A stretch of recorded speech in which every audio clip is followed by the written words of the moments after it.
Yang susah adalah bagaimana seorang perempuan dia tetap kerja tapi dia achieve dua-dua KPI-nya. KPI dia sebagai istri dan ibu rumah tangga dan KPI dia sebagai pekerja.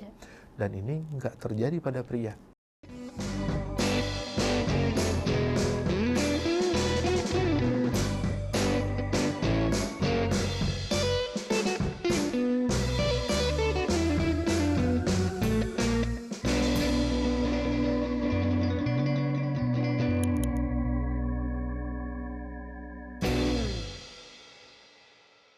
Kalau kasus-kasus yang pernah dokter tanganin itu apa aja, Dok? Ya, saya pengen banget tuh ada teman-teman seluruh dunia tahu tuh.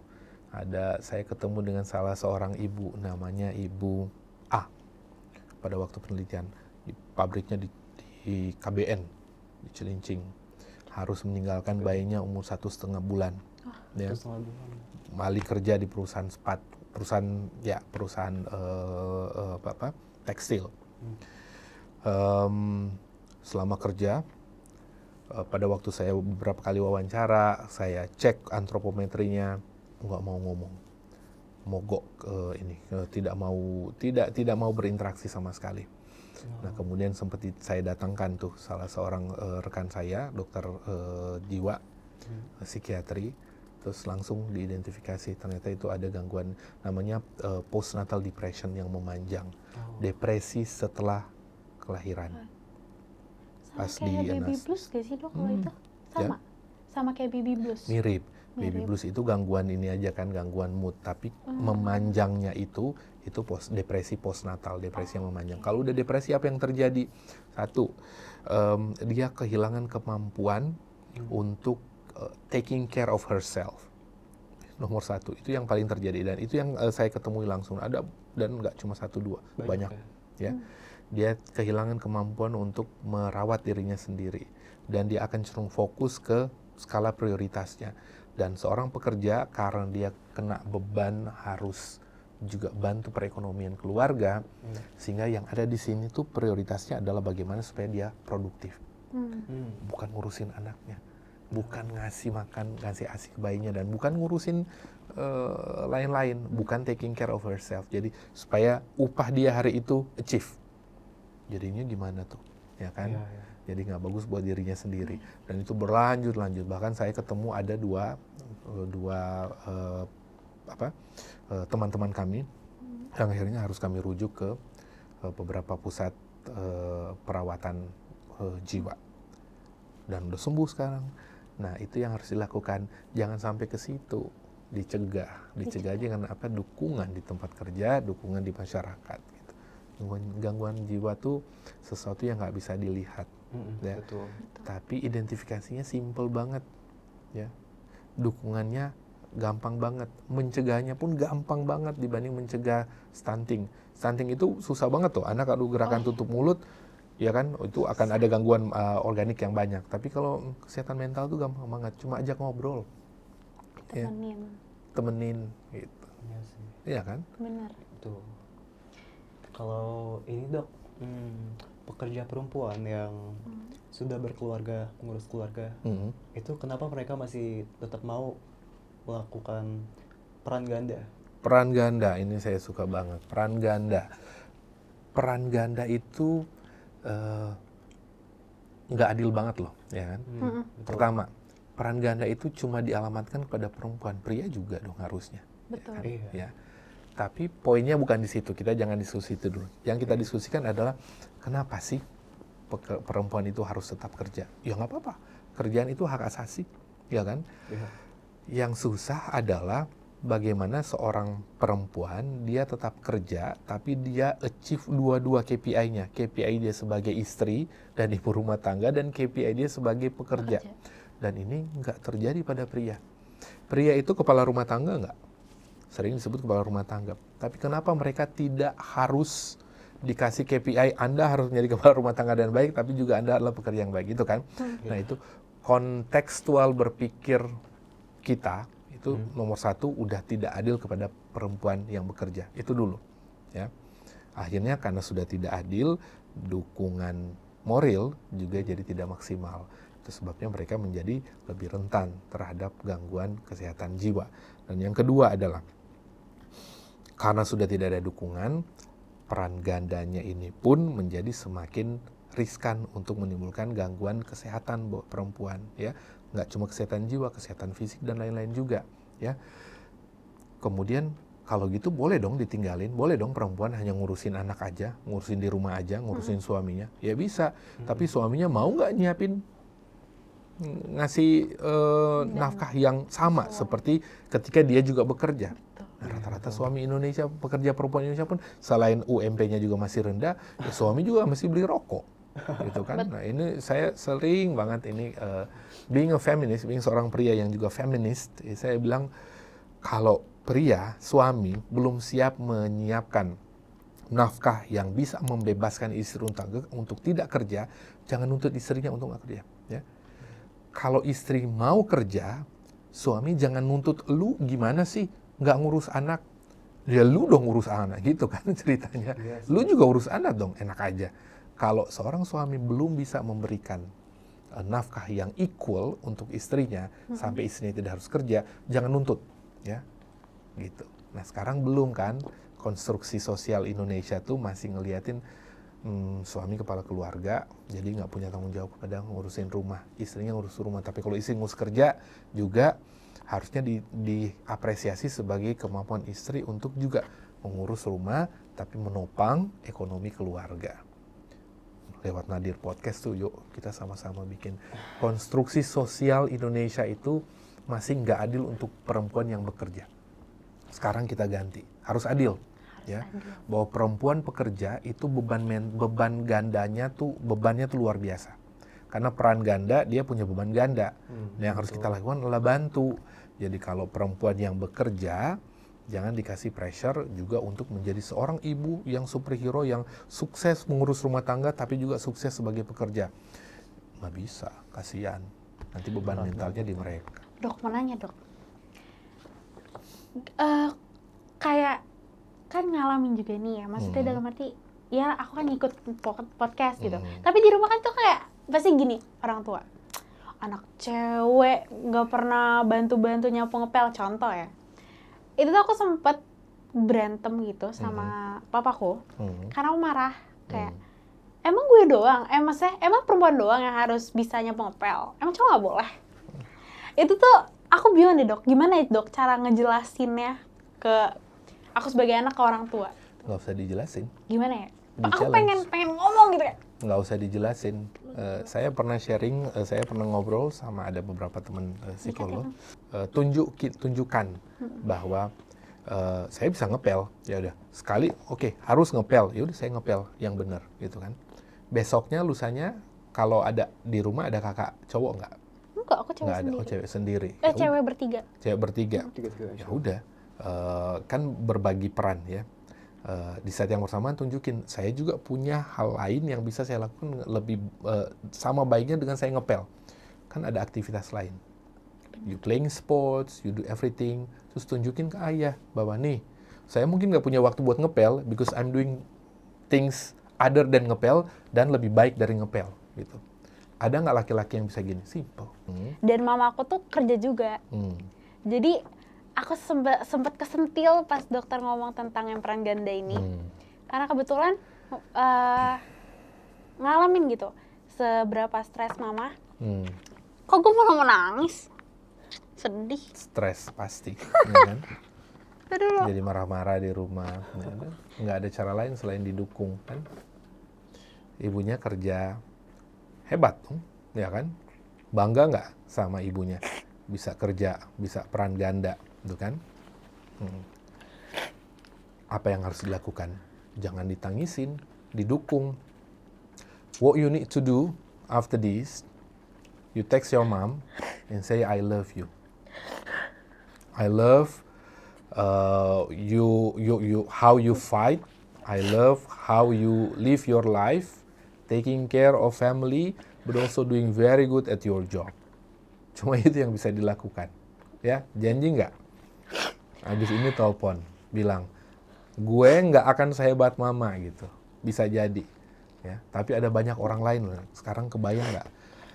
orang seperti ibunya Syarira itu mungkin berada pada environment yang lebih menguntungkan, ya kan? Kerjaan kantoran, ya kan? Punya Enggak kantoran sih dok, cuma tapi bukan blue collar, ya kan? Bukan kerja di pabrik, bukan kerjaan. Sih, kebayang nggak ada puluhan juta ibu-ibu Indonesia yang melakukan seperti Ibu Syarira, tapi dengan pekerjaan yang lebih banyak melibatkan fisik. And they're doing great, ya. Mereka menopang ekonomi keluarga. Dan kalau ada jutaan keluarga yang punya ibu-ibu hebat seperti ini, itu berarti mereka berkontribusi terhadap perekonomian bangsa. Kebayang nggak kalau setengah dari mereka ini aja ya berhenti bekerja, ekonomi negara anjlok, ya. Terus mereka ini sudah mengkontribusi ekonomi keluarga, ekonomi komunitas, ekonomi negara, ya harus didukung, ya kan? Kebayang nggak? Sesimpel gini deh, dukungan yang paling simpel buat mereka itu apa sih? Mbok ya kasih dukungan waktu mereka laktasi lah. Karena kalau laktasi udah bagus, kesehatan mental mereka terjaga. Lebih bagus lagi kalau ya mbok ya mereka selama 6 bulan dikasih cuti lah, gitu kan. Jangan cuma 3 bulan. Udah banyak perusahaan-perusahaan asing di luar negeri semuanya udah di Skandinavia itu udah cuti setahun. Tapi kita nggak perlulah sampai segitu kan. 6 bulan aja kasih. Kalaupun nggak bisa, 3 bulan full block leave. 3 bulan berikutnya kasih flexible working hour. Masa nggak bisa sih? Nah, sekarang DPR kan lagi bikin tuh RUU Kesehatan Ibu Anak. Mudah-mudahan goal. Kita dukung bersama supaya goal. Oke, dok, sejauh mana sih bantuan profesional yang dapat mengurangi masalah kesehatan perempuan yang bekerja? Wah, penting banget. Bukan cuma penting, sangat kritikal. Sangat berpengaruh. Kenapa? Karena profesional itu bukan cuma ahli kesehatan jiwa ya. Dokter-dokter kedokteran kerja itu juga penting banget. Perusahaan pabrik itu sekarang punya satu pabrik, satu tempat kerja, satu dokter perusahaan. Kenapa? Karena dukungan profesional ini. Dukungan profesional dalam arti satu, mereka harus melakukan surveillance. Surveillance-nya itu diajarkan. Surveillance itu adalah penting untuk melihat, memapping itu potensi-potensi risiko kesehatan pekerja. Kalau sudah mapping, kalau sudah ada map, itu namanya hazard analysis. Dia bikin analisis, oh mana nih misalnya seorang pekerja perempuan di pabrik sepatu. Ada kan yang harus pakai jarum. Dia tahu nih pekerjaan super detail nih, mana nih yang bisa menimbulkan gangguan kecelakaan kerja.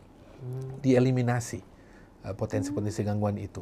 Tapi yang paling penting adalah juga membuat suasana kerjanya itu menjadi nyaman.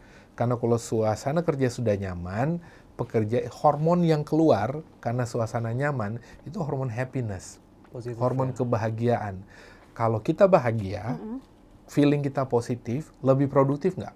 18 kali lebih produktif. Ada penelitian bilang, kalau kita punya rasa bahagia, hormon happiness, hormon itu yang namanya dopamin, serotonin, dan sampai bikin banjir serotonin kan, itu tuh bagus banget, bisa 18 kali lebih produktif dibanding pekerja yang tidak ada hormon kebahagiaannya. Nah, itu dapatnya dari mana? Bisa dibantu kalau ada dukungan profesional di tempat kerja. Makanya salah satu tugas kita adalah memastikan pemerintah nih bikin di undang-undang tenaga kerjaan tuh, kalaupun nggak ada dokter, minimal para tenaga sumber daya manusia itu dilatih konsep kedokteran kerja. Gitu. Jadi jawabannya penting dan harus ada dukungan profesional di tempat kerja. Penting ya itu. Ya. Dok, apa saja sih yang perlu dilakukan para perempuan yang bekerja untuk dapat melewati masa-masa sulit mereka? Ya, masa-masa sulit seorang perempuan yang bekerja itu ada, yang paling besar itu ada 3 stage. Stage yang pertama adalah adaptasi mereka ketika mulai bekerja. Yang kedua adalah adaptasi pada saat mereka memasuki usia hamil, menyusui. Ini tahapan yang penting. Tahapan yang ketiga adalah pada saat mereka dealing dengan kondisi siklus reproduksi. Haid tiap bulan tuh ya. Kemudian ada gangguan lain-lain ya sebagainya. Ini yang paling penting nih ya. Berarti apa yang harus dilakukan? Mereka tahu dulu kekuatan dan kelemahan mereka, kondisi biologis mereka masing-masing ya. Kalau untuk yang ketiga, mereka harus tahu, paham betul siklus haid mereka, gejala-gejala mood swing apapun yang mereka tahu, mereka identifikasi, dan begitu sudah saatnya mereka mau haid, mereka udah harus berani untuk melakukan mitigasi. Tahu, wah nih biasanya gue kalau haid 2 hari sebelumnya suka ngamuk nih. Mbok ya bilang ke temen-temennya. Itu yang mereka lakukan. Jadi kalau tiba-tiba ada yang tiba-tiba ditanyain gue ngegas sama mandor gue gitu kan. Bro, sorry.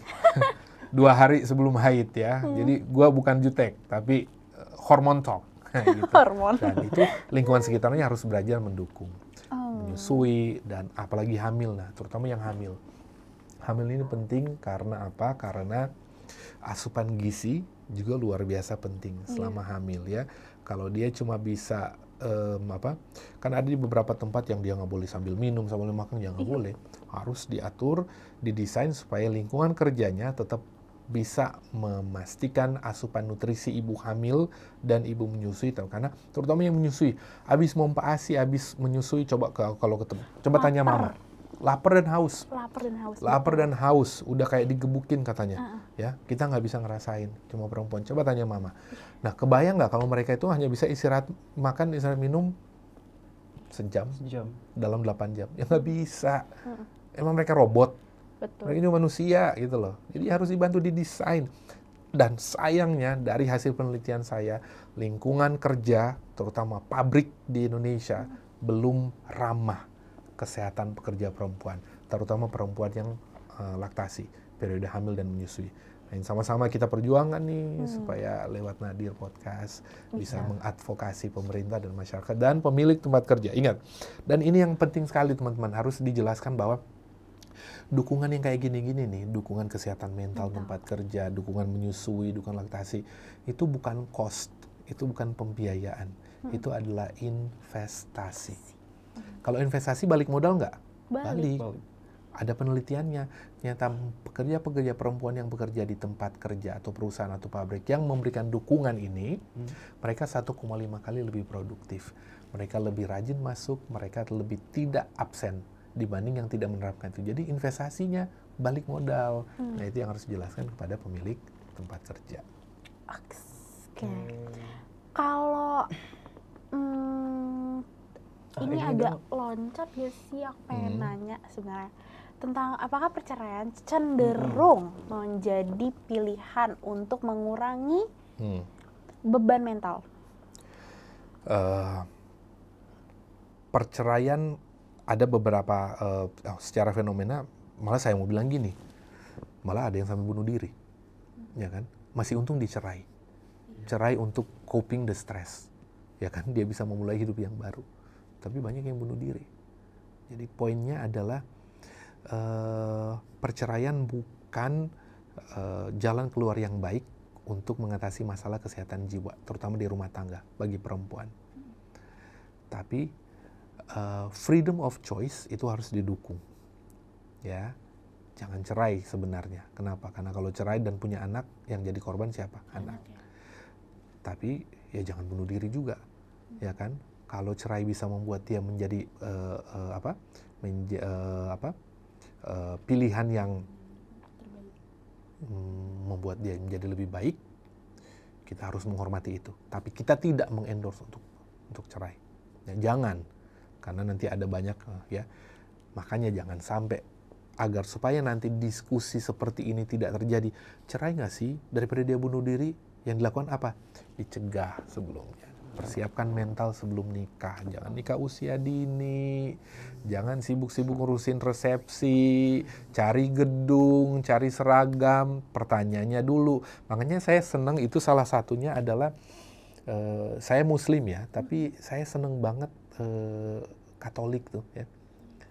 Mereka ada sesi dengan romo kan, ya kan, dengan romo mereka sebelum nikah dan beberapa kali.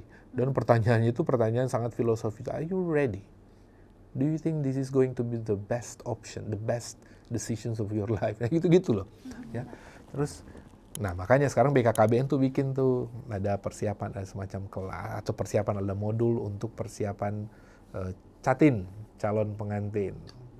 Itu di modul itu tidak ada bab bagaimana memilih gedung pernikahan yang baik. Kagak perlu. Bagaimana membuat foto prewed yang baik di Eropa. nggak perlu. Lebih penting itu Yang buat dibutuhkan adalah bagaimana asam folat Anda seorang ibu, bagaimana apakah HB Anda udah baik, ayah apakah Anda sudah cek ada HIV nggak, ada hepatitis nggak, kalau sudah ada terkontrol nggak, kalau ada orang yang sedang dalam pengobatan terkontrol nggak supaya dia tidak menjangkiti dan tidak membuat keturunannya juga kena sakit yang sama gitu. Itu yang lebih penting. Oke, Dok, ada nggak nih harapan untuk pekerja perempuan ke depannya? Ya.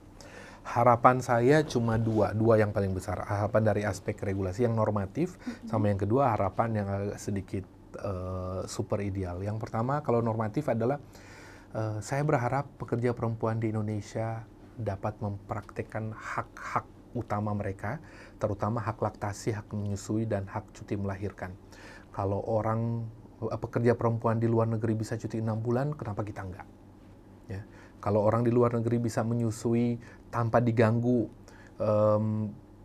ada dukungan yang kurang baik di tempat kerja, kenapa kita?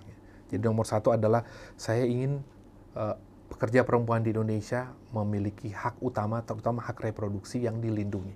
Itu mudah-mudahan rancangan undang-undang kesehatan ibu anak bisa segera dikeluarkan oleh pemerintah. Itu yang normatif. Dan yang kedua adalah lebih ke ideal, bahwa jangan sampai perempuan ketika harus bekerja dia harus punya beban ganda. Oke, perempuan bekerja itu adalah perempuan dengan peran ganda. Tapi jangan sampai peran ganda ini diikuti dengan beban ganda. Peran ganda aja cukup, ya. Nggak perlu bebannya juga berdouble-double, gitulah. Yang dibutuhkan adalah dukungan komunitas, dukungan keluarga, dukungan suami, dukungan orang tua, dukungan kita semua untuk memastikan bahwa seorang perempuan bekerja itu mendapat dukungan mental yang baik, mendapat dukungan fasilitas, mendapat dukungan edukasi, dan jangan lupa mendapat dukungan upah yang juga sama baiknya seperti pekerja pria. Ini yang paling penting, karena upah juga menjadi salah satu faktor penunjang kesehatan jiwa, atau malah sebaliknya juga membuat kesehatan jiwa menjadi tidak baik. Ya. Oke. Terima kasih ya Dok, udah Sama-sama. Mau hadir, udah udah mau mau memberikan menjelaskan. wawasan yang sangat insightful banget. Saya yang terima kasih, senang sekali bisa ngobrol sama Syarira sama juga Muti. Iya Dok, Sebelumnya kita ada. mengasih- Ya ini mah kecil-kecilnya aja Dok. Terima kasih ya. Sama-sama Jangan lupa dong. dipakai Dok. Pasti dipakai olahraga ya. Siap. Oke, Sobat Nadir. Oke Sobat Nadir, episode hari ini udah selesai. Semoga yang dijelaskan oleh Dr. Ray bisa bermanfaat buat kita semua dan menginspirasi untuk para perempuan yang ada di luar sana. Saya Syarira. Saya Mutwi. Jangan lupa buat like, comment, share, subscribe, dan juga apa? Share, nyalain lonceng biar gak ketinggalan episode selanjutnya. See you.